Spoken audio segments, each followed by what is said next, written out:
This section looks at the emergency brake for a drum brake system.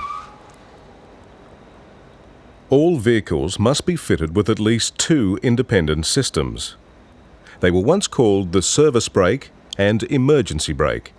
Now they are usually referred to as the foot brake and the park brake. Most light vehicles use a foot brake that operates through a hydraulic system on all wheels, and a hand-operated brake that acts mechanically on the rear wheels only. One common use of the handbrake system is to hold the vehicle when it is parked.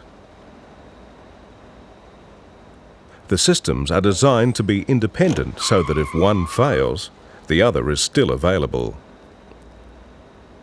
This light commercial vehicle uses a single drum brake on the rear of the gearbox as a handbrake. It's sometimes called a transmission brake.